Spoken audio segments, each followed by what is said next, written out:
Welcome to my humble little office. My name is R. Keith Andrews. I'm a spiritual guide and paranormal adept. The journey continues today on July 26, 2022 at approximately 6:20 a.m. PST. Sorry about the pause there. Unfortunately, eyes aren't working quite as well as I'd like. But hopefully you have already picked a path in life that you would like to shift gears to. If you're content with the way your life is, this is absolutely fantastic. That is what we're aiming for in the long run. Now, the reality is, no man is an island unto themselves. Neither is any woman, or any being in existence for that matter. We are all interconnected. Now, in a nutshell, okay, and this is something that people seem to overlook, but there is a connection between everybody in a physical sense of the word. Okay, we are all intermixed, but you have to take a look at it in the sense of basic physics. Okay, every person, everything in existence is built of atoms. Okay, is built of molecules. Now, in all fairness, I don't know the difference between an atom and a molecule as far as how to explain it. What I can tell you is if you take an atom, a hydrogen atom, and you remove one electron from it, it becomes null. It becomes the space in between the atoms. Now this happens regularly. Like it literally is an entirely ongoing process. It does not differentiate. The atom does not differentiate between organic and inorganic and energy. It is all interconnected. So when a hydrogen atom from your body kicks loose an electron, that part of your body becomes null. But since you've got other parts coming to you, other free ranging electrons coming to you, it's constantly being replaced. So in essence, the body itself does not die. Energy does not get destroyed, it gets altered. Same as since you cannot destroy energy, you can control it. Okay, or more to the point, you can guide it. Now, yeah, I just have to go to I think it's basic physics to understand this, or basic chemistry. I still don't know which one's which gives you an idea of my actual education level. But with that in mind, okay, in order to get your life on track, so that you feel like so you feel accurately like you've got more dominant control over your life. Sorry, only got up about 15 minutes ago, I think. 20 minutes ago, maybe. Yeah, about 20 minutes ago. Which gives you an idea how my day's starting. Anyway, in order for you to get your life on track so that you accurately feel or confidently feel like you've got better control over your life, there are some things you can do. And the first and foremost is accept the possibility that you actually can alter, regardless of what you've been through, you can alter the life you're on. Okay. Now, to that end, I always recommend, and I know you've seen it, if you've seen me before, this list comes in extremely handy. Okay. Yeah, make a list and you obviously you start with one item. Okay, because that one item, well, you can only write one at a time. There are people I know of that can actually write two things at the same time. I'm not one of them. Okay, not physically. But, get things, on your list. You start with three. Okay, get three things on your list, each of which is a 15-minute to half-hour task. Write it down. When you get it completed, check it off and add another one.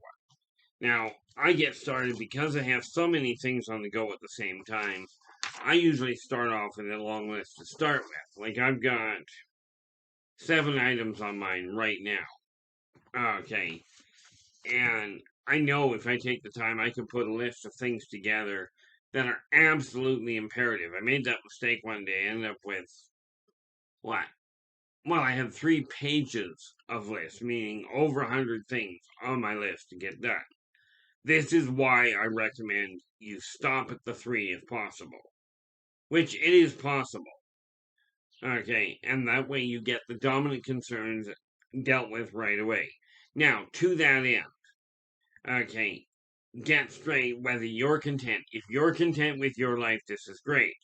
The material world is easier to change than the physical one, the physical world is easier to alter than the mental one is.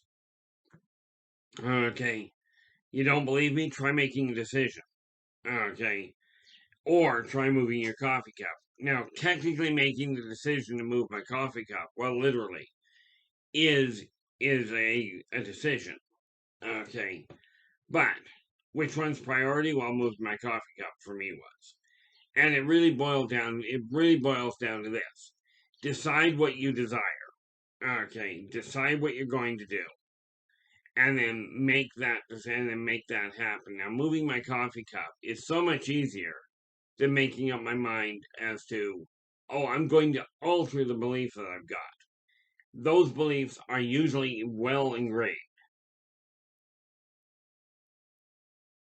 Not the least of which is that we have been taught to fear everything. Okay, do what you're told or you'll be punished. Do what you're told or you're going to die.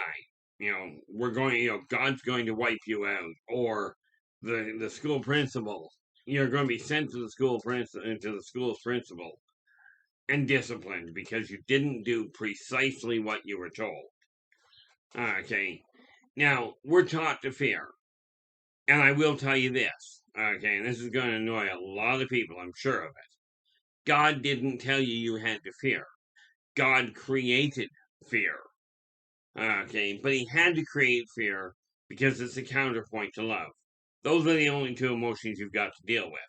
But you were given the choice which one you were going to use. Now, I believe, and I'm going to apologize if I got the example a little wrong. But if I recall correctly, there is a story told in the Indian culture, in the North American Indian culture.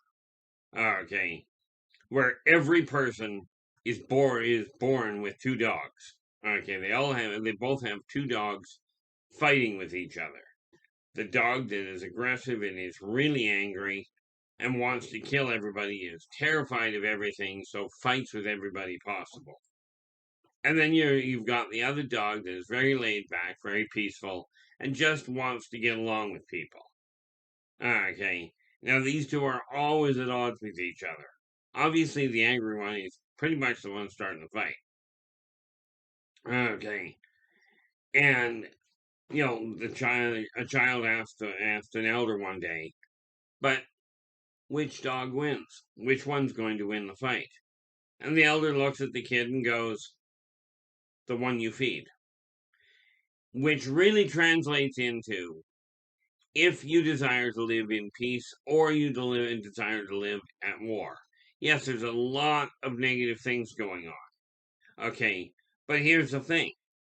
For every person that shoots and that goes out and has a mass shooting, somebody is throwing an absolutely knockdown party.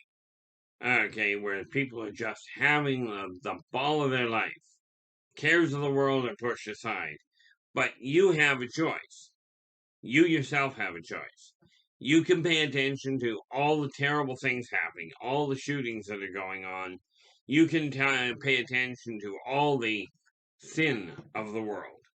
Okay, but here's the thing. When you're looking at the religious leaders will tell you, you were born of sin. Okay, well, if you were born of sin, try and figure out why it is called making love. Try and piece that one together. If these people are so accurate that you were born of sin, Okay. God created, if you go down that road, okay. God created mankind in his own image, and he says, go forth and multiply, and here's where the multiplication happens. Okay. If that was the directive, then how can following that specific directive, given that both parties are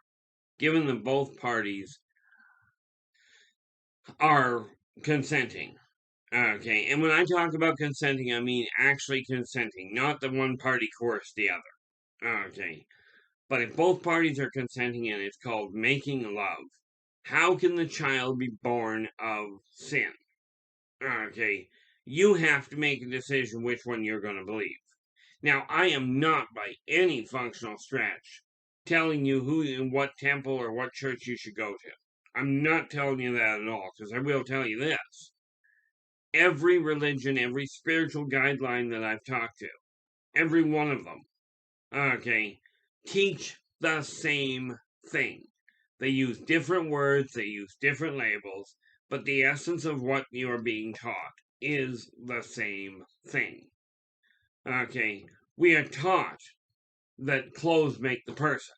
Well, if that were the case, everybody in the military, everybody in a school that works with uniforms, everybody in the service industry that wears a specific set of clothing would behave the same way as each other.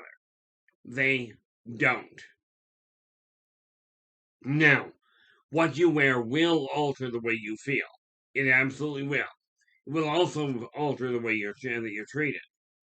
Okay, and there's some neat little things there that work like an absolute charm. Now, I don't expect you to take my word for it. Okay, but I knew a chap one day. He had gotten off work. He got off work, and he was a grease monkey. He was a mechanic. He gets off work and walks onto onto a dealership, right? And he's looking around the place, and the salesman comes out and goes, says, "Can I help you?" And this guy, he's washed his hands, he's combed his hair, he looks neat enough. He just happens to be in his coveralls, and he looks at the salesman, and he says, "Yeah." And he points to a Cadillac, and he says, "I'd like to take that for a drive, please." Right, for a test drive. And the salesman took one look at him, looks him up and down, and goes, "I'll bet you would. But no, I'm not getting you the car. I'm not getting you the keys." And the gentleman turns around and he says, "Look, we'll just call him Bob." Bob looks at him and goes, "John," to the salesman, "go get the car keys. I'd like to take the Cadillac for a test drive." And John says, "It's not going to happen." Right. And this goes back and forth. And of course, you know, Bob looks at John and goes, "Look, yes, I'm wearing coveralls. That's why you've got seat covers and floor mats. So if you'd be kind enough, I'd really like to take that Cadillac for a drive, for a test drive." And, John again says, "No way, it's not going to happen." So Bob looks at him and goes, "Okay, no problem. I'll go elsewhere." Right. And Bob pulls out his wallet and starts leafing through a wad of $100 bills. And he's just flipping through it. He says, "I'll just go across the street and buy one over there." Well, John all of a sudden goes, "Wait a minute, I'll go get the keys. I'll rush off and get the keys." And, you know, and of course Bob says, "Not gonna happen. I'm going over there. I'm already done with trying to buy a car from you. Ain't gonna happen." So Bob walks across the street, and the gentleman looks at the salesman over there, looks at Bob, and goes, "Can I help you, sir?" And Bob looks at the new guy and goes, "Hey, Pat, I'd like to take that Cadillac for a test drive." And Pat looks at Bob and goes, "Half a second, I just gotta go get the key for you." So Pat comes back out with the keys and the floor mats and what have you, puts it all together and says, "Have a happy. Let me know what you think." Bob drives off, comes back a little while later, pays cash on the barrelhead. Okay, and goes, "Here's the money." Drives off with the Cadillac, and this was just Bob being Bob. He gets into the Cadillac, drives across the street, and goes and talks to the salesman that blew the sale, and goes, "There, now was that really that hard?" Now the lesson in this is very simple. When you're dealing with people, what they are wearing does not matter. Okay, it's what the person treats you like that will make the difference. Okay, now with this in mind, you have to pick which one of those paths you're going to walk down. Okay, now I tried it one day, and quite by accident in all fairness. I was traveling. Okay, which, and am I nervous about it? I'm doing it again, yes. But I was used to getting off the airplane, getting into a cab to get to the hotel. And I will tell you, this one day my leg was really bugging me. But I happened to walk into a city, and it happened to be Edmonton, Canada. It was the first time I'd ever seen this particular event. Because you walk out of the airport, and there's always a line of cabbies. Well, in Edmonton, they had a line of cabbies, and it said average cost $44. Okay, to downtown Edmonton. But on the other side of the door, they had a lineup of limousines. Flat rate, 48. Well, I got into one of the limousines because, quite frankly, from my end, I didn't have to worry if they got lost. As it turned out, I had more room for my legs. And I've got a leg that's a real pain in the neck, literally. After an hour in a plane, I can't walk properly. Right. So I get into the cab or into the limo, and I'll tell you, the difference in the way you are treated and the way people feel about you getting out of a limo and getting out of a cab, although it may not seem reasonable, it is very real. Okay. So at that point I looked at it and went, no, if I can get a limo out of the airport, that's where I'm going. Right. That's the route I'll go. Now that's personal choice. Like I said, I like the finer things in life. I just don't like paying top dollar for them. Okay. But I am learning, and this is one of the reasons why I'm doing these vlogs, is perhaps it'll sink in and I'll be able to save you a little bit of a headache. Okay. By learning that you actually have the right and the power to make your own decisions. The car I just recently bought, I walked in and went, that's the one I desire. That's the price I'm willing to pay. Okay. Now, after I get done this, like once I get done this video,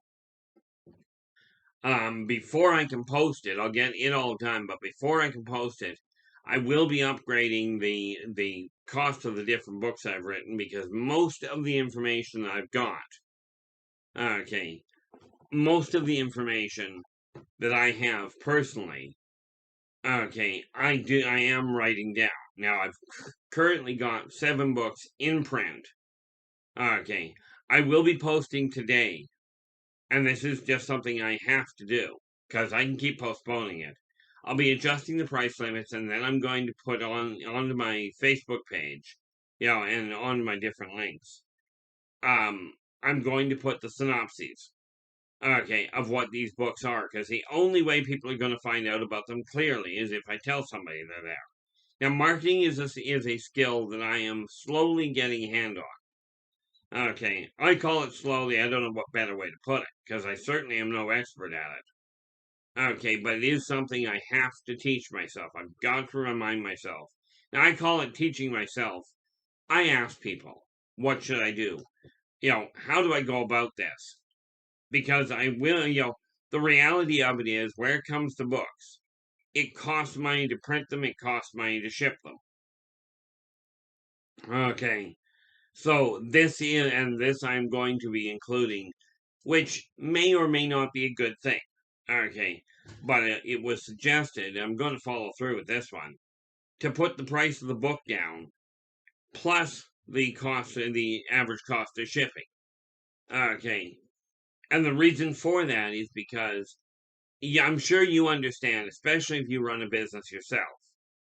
You're not in it. This idea of running a nonprofit doesn't work for me.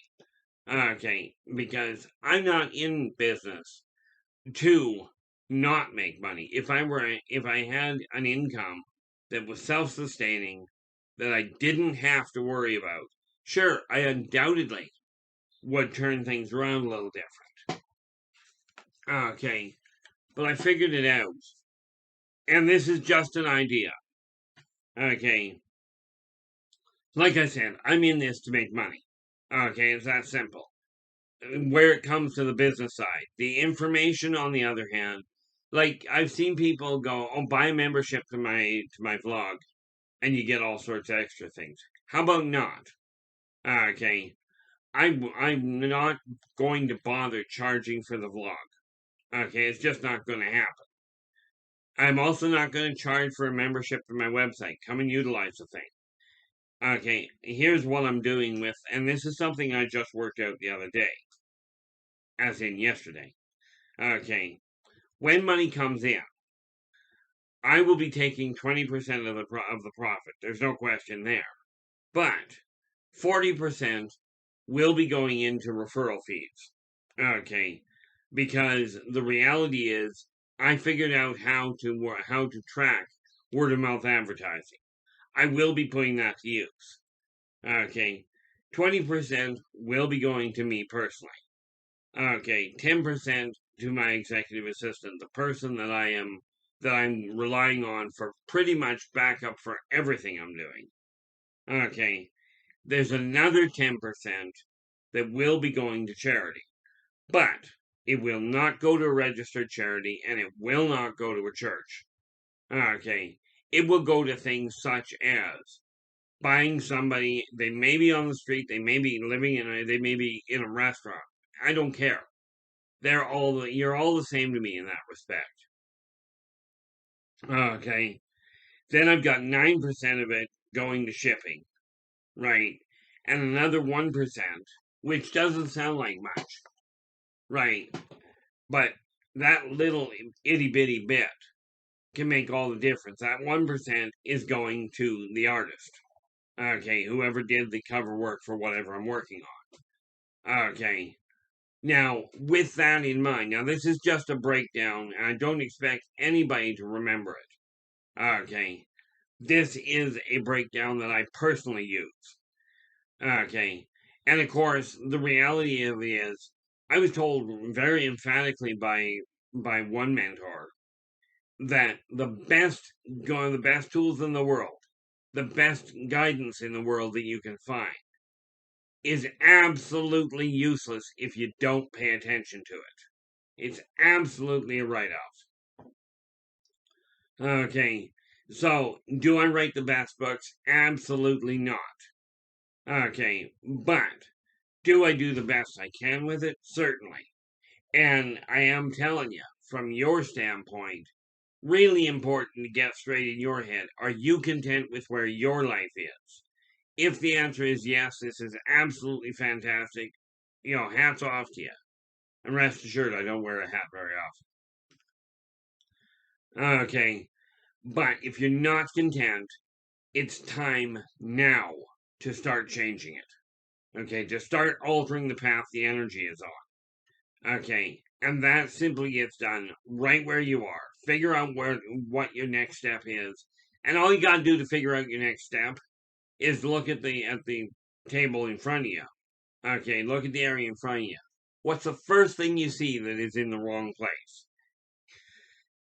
Is there a coffee cup sitting on the coffee table that's already empty and you're not using it anymore? Is it just sitting there? Does it belong in the kitchen? If the answer is yes, it's in the wrong place, that's your key to go, okay, time to overcome my stubborn streak. I'm going to get up and move it. Okay, and put it where it belongs. This is the key to altering your life, because when you alter the things that are not running smoothly in your mind, okay, if you alter the things you're not content with to something you are content with, what you're left with when all is said and done is a life that you're content with. Now, you'll notice I'm focusing on what you're content with, not what everybody else says is right. Okay, but what you say is right. This is the critical factor. Okay, because I'm not the one to tell you whether you're happy. I am the one to tell you if you're being taught that fear is necessary, it is only a very small part of the necessary thing. Fear is natural. Fear was created to keep you safe. This is why every kid every kid and their brother or sister doesn't go running off to the end of the staircase. Some of them do because they didn't get that fear marker in place. Most people, of course, when they get a gun pulled on them, will either fight or they'll either fight or they'll try and run. You get the outside entry, where you pull a gun on somebody and they up and have a heart attack and die on you just at the sight of the gun. And the other extreme is kind of what I ended up doing. Had a guy pull a gun on me, right? Told me to give me, he's 6 inches from me. He says, "Get down." I looked at him and went, "Okay." I shrugged my shoulders, hitched up my pants, and dropped down my haunches and started checking out his gun. It just didn't click that this was a problem. The guy looks at me and he goes, "Are you nuts?" I says, "Well." Right, I'm still looking at his gun. He says, "I told you to get down." So I did. On the floor. So I looked. I was standing on the floor. I looked back up at him and looked at his gun. I went, "I am." He goes, "This is a holdup." I said, "Yeah, I know." He says, "Lay down." I said, "Well, why didn't you say so in the first place?" Okay, now there's more to that story, but it sounds really twisted. And by the way, it's a really bad move. Usually, if somebody tells you give you their money or something to this effect, and they've got a gun, best bet, give it to them for one reason only. Hurts a lot less giving somebody a gun, giving somebody $1 than does getting shot. Now, I've never personally been shot, but I hear it's a real painful thing. Now, with this in mind, that's a really odd note to end on, but what the heck? We're hitting the half-hour mark here. Okay. As I said, I came back to this world simply to remind everyone in existence that working together, we can make this a better world for virtually everybody. Now, if you liked the video, give us a thumbs up. Do subscribe to the channel because there's a lot more information coming out. Okay. And until then, take care of yourselves and each other, and for pity's sakes, stay positive.